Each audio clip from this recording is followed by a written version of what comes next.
New this morning, your electric bill could be going up by a lot. This is not good news for lots of folks. Attorney General William Tong says Eversource filed for a rate increase that would raise your monthly bill by as much as 18%. Your reporter Sierra Jordan live outside Eversource's headquarters in Berlin to explain what this could mean for all of us. Sierra, good morning.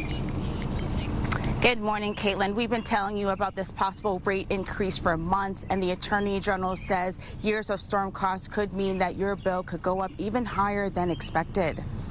Connecticut already pays some of the highest electric rates in the country. Now Eversource wants even more. The company is asking for a $727 million annual rate increase that works out to be an 18% jump on your monthly bill. And this would be the first formal rate hike in 9 years. In a statement, Attorney General William Tong is calling the request a tone-deaf insult to families already struggling with high energy costs. On top of that, we learned last month Eversource wants 300,000 documents on the rate hike kept confidential.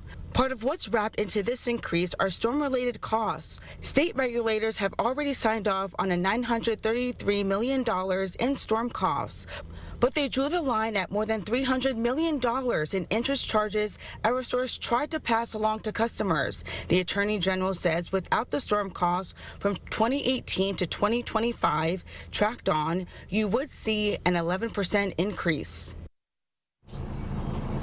The proposed increase would still need approval from Puro before any changes would take in effect, and we haven't seen this file on Puro's website, and we are reaching out to Eversource, and we will stay on top of this and bring you any impact this will have on your family's budget. For now, your reporter live in Berlin, Sierra Jordan, Channel 3 Eyewitness News.